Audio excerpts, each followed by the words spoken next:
So what exactly is a project? The term project and project management can sometimes seem like a bit of a black art, but I promise you it really isn't. In this video I'm going to share with you a very simple model for you to keep in mind next time that you're planning a project or planning a goal for yourself. So stay tuned and we'll get into it.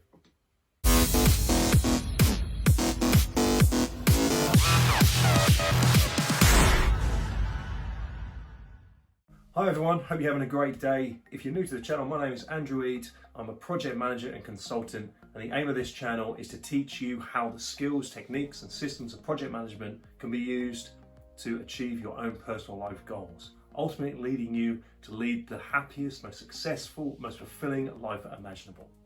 So in this video we're going to talk about what a project is.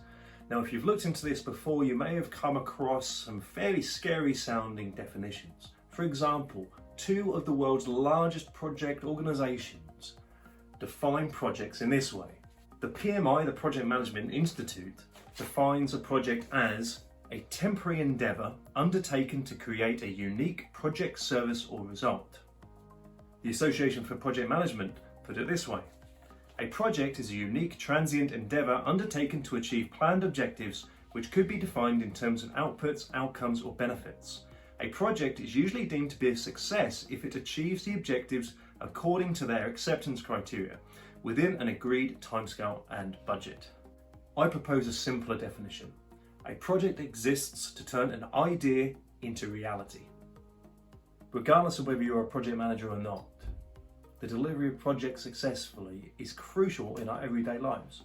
Whether it's planning a holiday, building an extension to our homes, building a nuclear power station, all the way up to putting a person on Mars. All of these are projects. Despite the definitions we've just seen, projects really are not rocket science. They are in fact very simple things. Let's take a look at the model. You see by this model, a project exists to turn an idea into reality. First you have the plan. This is the roadmap of tasks and activities that you need to follow in order to achieve your goal, effectively taking you from where you are today to where you want to be. Second, you have the systems.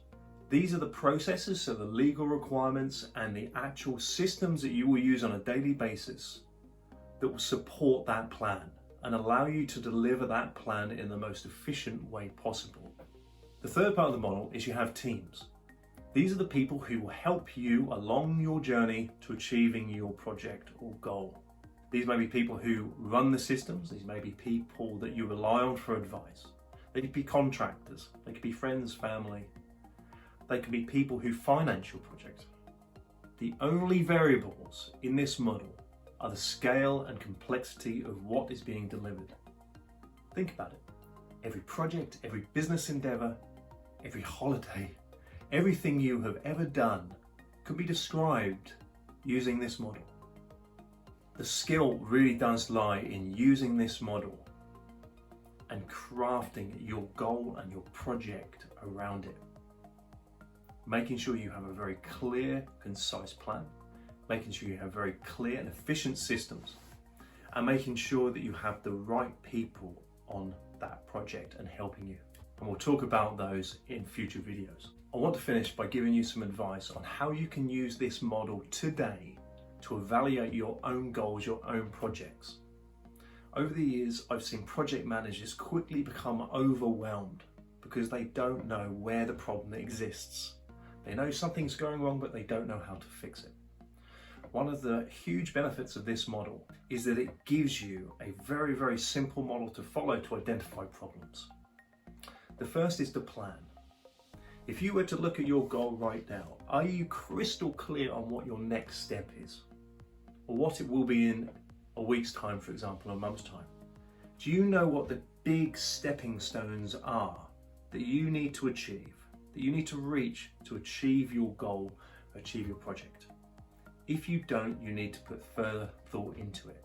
The second is systems. Think about how efficient you are. Are you trying to figure out every day what the right thing to do is? And make sure that you're organized in the right way.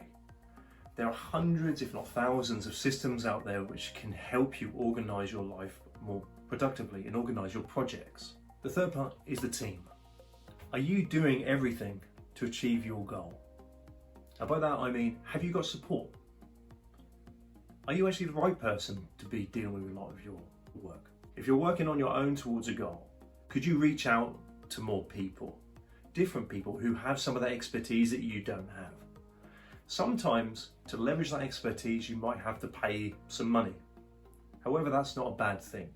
Ultimately, you need to think about being realistic about what you can do and making sure that you're calling upon all of the right people to do it. This is part of the reason why planning it is so important. You need to do this work up front so that you don't get halfway through and realise that you need to spend a huge amount of money because you don't have a particular skill and you need to pay somebody to do something. Anyway, I hope this video has been useful for you. If you found value from this video, please subscribe. Remember to tick the bell so that you're notified when we release new videos and new content. Also, be sure to check us out on Patreon, where you can contribute to help us produce more content. Until next time, to your success. See you in the next video.